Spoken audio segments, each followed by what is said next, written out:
صبا وہ چلے کہ باغ پھلے، وہ پھول کھلے کہ دل ہو بھلے، لیوا کے تلے ثنا میں کھلے، لیوا کے تلے ثنا میں کھلے، رضا کی زبان تمہارے لیے۔ الحمدللہ رب العالمین والصلاة والسلام علی سید المرسلین، اما بعد فاعوذ باللہ من الشیطان الرجیم، بسم اللہ الرحمن الرحیم، الصلاة والسلام علیک یا رسول اللہ وعلی آلک واصحابک یا حبیب اللہ، الصلاة والسلام علیک یا نبی اللہ وعلی آلک واصحابک یا نور اللہ۔ خزانے کے انبار میرے شیخ طریقت کا جو رسالہ ہے، اس میں مال جمع کرنے نہ کرنے کی صورتیں اور بہت سے مدنی پھول ہیں، انگوٹھی کے 17 مدنی پھول بھی ہیں۔ درود پاک کی فضیلت جمع الجوامع للسیوطی حدیث نمبر 22355 کے حوالے سے لکھی ہے۔ سلطان دو جہان مدینے کے سلطان رحمت عالمیان سرور ذیشان صلی اللہ تعالی علیہ وآلہ وسلم کا فرمان جنت نشان ہے، جو مجھ پر جمعہ کے دن اور رات 100 مرتبہ درود شریف پڑھے، اللہ تعالیٰ اس کی 100 حاجتیں پوری فرمائے گا، 70 آخرت کی اور 30 دنیا کی، اور اللہ تعالیٰ ایک فرشتہ مقرر فرما دے گا جو اس درود پاک کو میری قبر پر یوں پہنچائے گا جیسے تمہیں تحائف پیش کیے جاتے ہیں۔ بلا شبہ میرا علم میرے وصال کے بعد ویسا ہی ہوگا جیسا میری حیات میں ہے۔ تو زندہ ہے واللہ، تو زندہ ہے واللہ، میری چشم عالم سے چھپ جانے والے، صلو علی الحبیب صلی اللہ تعالی علی محمد وعلی آلہ وصحبہ وبارک وسلم۔ مدنی چینل کے ناظرین، رضا کی زبان تمہارے لیے ماہ صفر المظفر کے خصوصی سلسلے کو لیے آپ کی خدمت میں حاضری ہے۔ نیت المؤمن خیر من عملہ فرمان مصطفیٰ ہے صلی اللہ تعالی علیہ وسلم۔ مسلمان کی نیت اس کے عمل سے بہتر ہے۔ حسب حال اچھی اچھی نیتیں کر لیجئے، جس قدر اچھی نیتیں زیادہ کریں گے اجر و ثواب بھی اسی قدر زیادہ ملے گا۔ سید اعلیٰ حضرت علی رحمت رب العزت کے مشہور زمانہ کلام نعتیہ دیوان حدائق بخشش کے مقطع اس سلسلے میں پیش کیے جاتے ہیں اور ذکر رضا بھی کیا جاتا ہے، اور جو اعلیٰ حضرت نے اس مقطع میں مدنی پھول عنایت فرمائے ہیں اس میں سے بھی کچھ پیش کرنے کی سعی کی جاتی ہے۔ آج جو مقطع پیش کیا جائے گا اس میں اعلیٰ حضرت مال و دولت والوں کی مدح و ثنا سے اپنی برات کا اظہار کر رہے ہیں کہ میں نہیں کرتا ان کی تعریف۔ سنیے کیا فرما رہے ہیں۔ کروں مدح اہل دول رضا، پڑے اس بلا میں میری بلا، کروں مدح اہل دول رضا، پڑے اس بلا میں میری بلا، میں گدا ہوں اپنے کریم کا، میں گدا ہوں اپنے کریم کا، میرا دین پارائے نام نہیں۔ کروں مدح اہل دول رضا، میں مالداروں کی سرمایہ داروں کی مدح کروں، تعریف کروں، اے رضا پڑے اس بلا میں میری بلا، میں گدا ہوں اپنے کریم کا، میں تو اپنے آقا صلی اللہ تعالی علیہ وسلم کا گدا ہوں، فقیر ہوں، میرا دین پارائے نہ نہیں، روٹی کا ٹکڑا میرا دین نہیں ہے۔ اللہ اکبر۔ اعلی حضرت کی کیا شان ہے۔ تذکرہ امام احمد رضا، یہ میرے شیخ طریقہ جو کہ عاشق اعلی حضرت ہیں، اور جن کی برکت سے لاکھوں مسلمانوں کو اعلی حضرت کا تعارف ہوا ہے۔ کتنے مسلمان تھے؟ میں خود آپ کے سامنے حاضر ہوں، مجھے کنز الایمان کا معلوم نہیں تھا، ہدایت کی بخشش کا پتہ نہیں تھا، اعلی حضرت کا میں نے نام بھی نہیں سنا تھا، اور جب مدنی ماحول ملا الحمدللہ اعلی حضرت کا نام بھی سنا، اعلی حضرت کی کتابیں بھی پڑھی، اعلی حضرت کا کلام بھی پڑھا، الحمدللہ اللہ کا کرم ہے۔ اب اعلی حضرت کا تعارف اور لوگوں کو بھی پیش کرتے ہیں۔ ہوا یوں، یعنی یہ کلام لکھنے کا سبب کیا ہوا کہ سید اعلی حضرت عظیم البرکت عظیم المرتبت مجدد دین و ملت پروانہ شمع رسالت عاشق ماہ نبوت کی بارگاہ میں کسی نے کہا کہ ریاست نان پارا کے نواب کی تعریف میں شعراء قصائد لکھتے ہیں، آپ بھی لکھیے۔ آپ نے اس نواب کا تو کیا قصیدہ لکھنا تھا، اپنے کریم کی شان میں کلام لکھا۔ وہ کمال حسن حضور ہے کہ گمان نقص جہاں نہیں، یہی پھول خار سے دور ہے، یہی شمع ہے کہ دھواں نہیں۔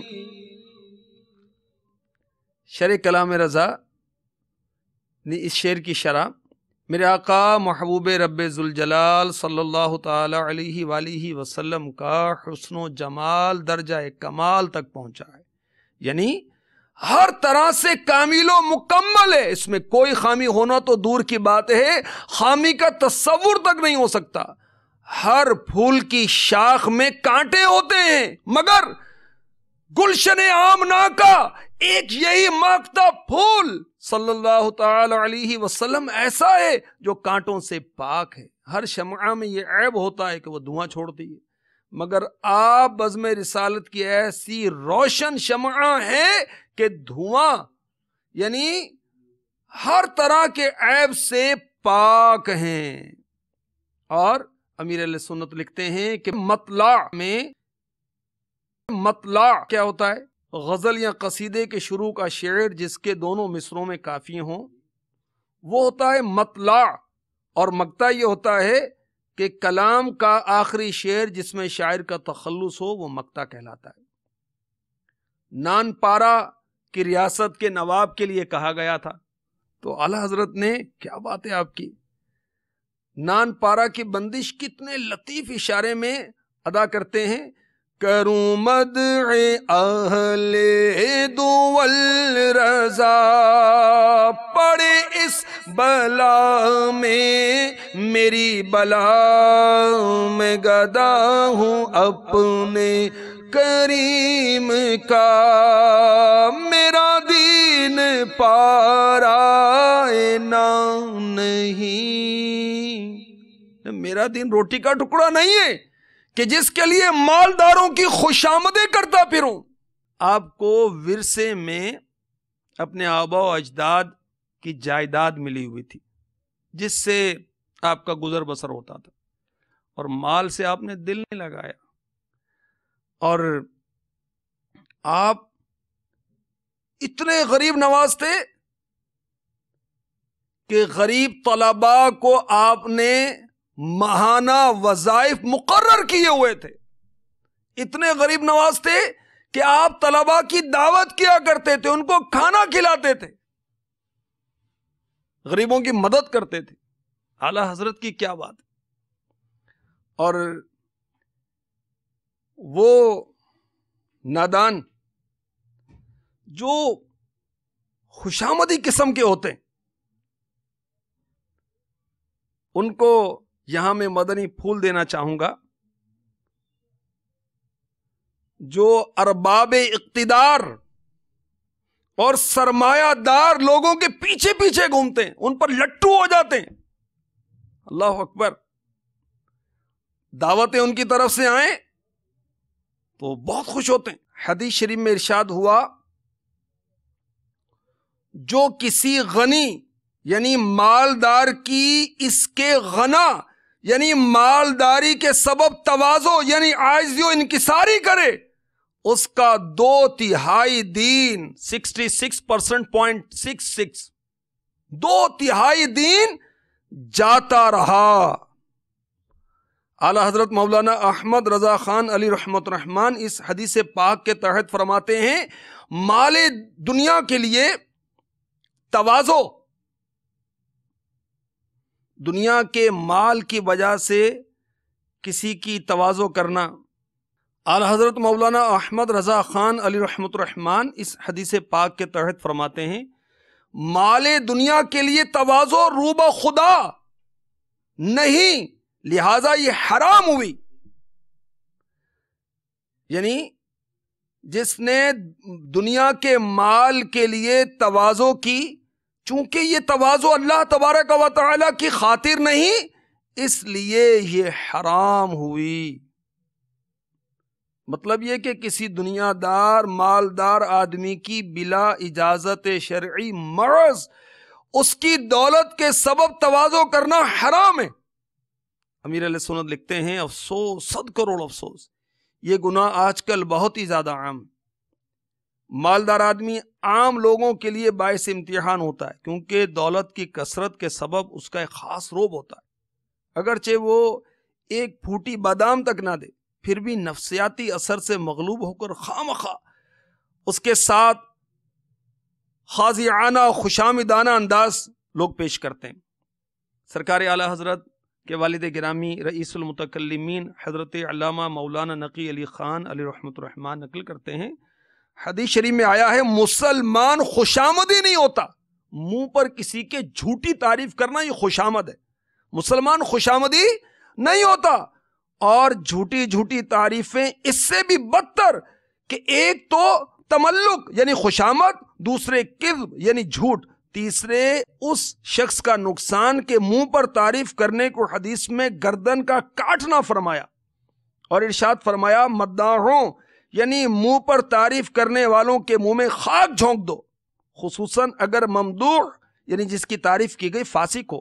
کہ حدیث میں فرمایا جب فاسق کی مدح یعنی تعریف کی جاتی ہے رب تبارک و تعالی غضب فرماتا ہے اور عرش الرحمن ہل جاتا ہے.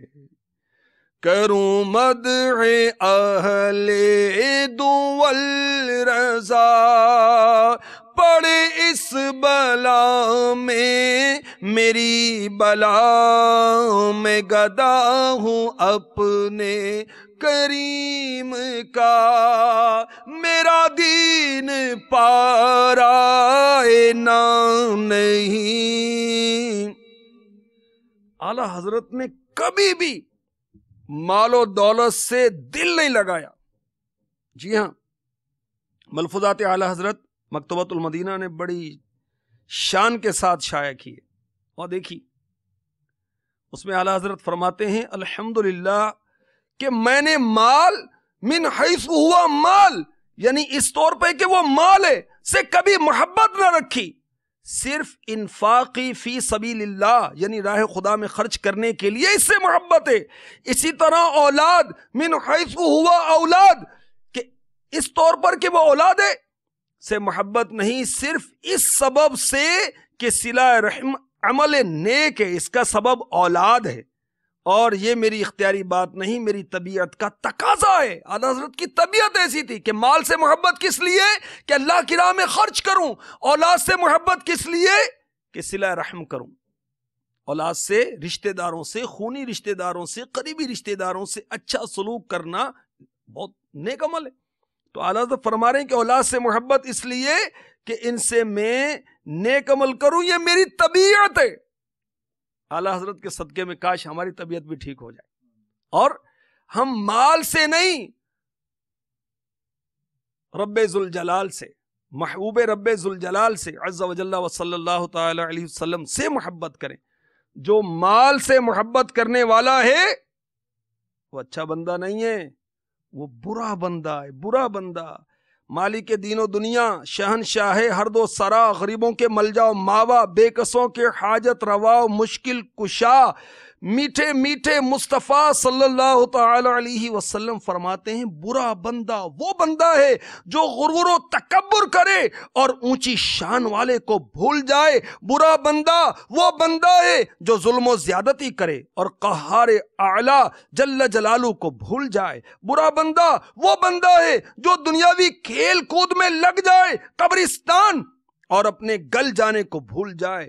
وہ برا بندہ وہ بندہ ہے جو غرور کرے، حد سے بڑھ جائے، اپنی ابتدا و انتہا کو بھول جائے۔ برا بندہ وہ بندہ ہے جو دنیا کو دین سے دھوکہ دے۔ برا بندہ وہ بندہ ہے جو شبہات سے دین کو بگاڑ دے۔ برا بندہ وہ بندہ ہے جسے ہوس یعنی لالچ طمع لیے پھرے۔ برا بندہ وہ بندہ ہے جس سے نفسانی خواہشات ذلیل کر دیں۔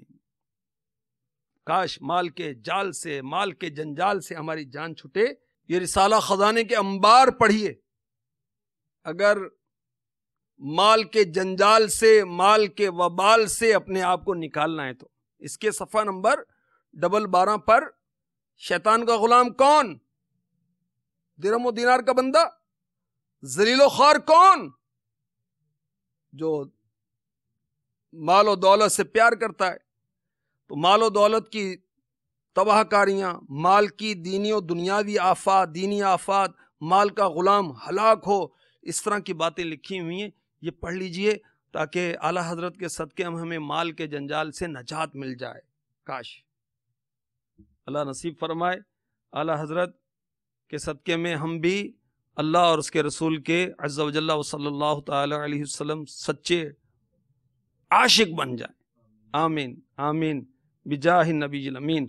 فیض رضا جاری رہے گا انشاء اللہ، جاری رہے گا انشاء اللہ عز و جل۔ صبا وہ چلے کہ باغ پھلے، وہ پھول کھلے کہ دل ہو بھلے، لیوا کے تلے ثنا میں کھلے، لیوا کے تلے ثنا میں کھلے، رضا کی زبان تمہارے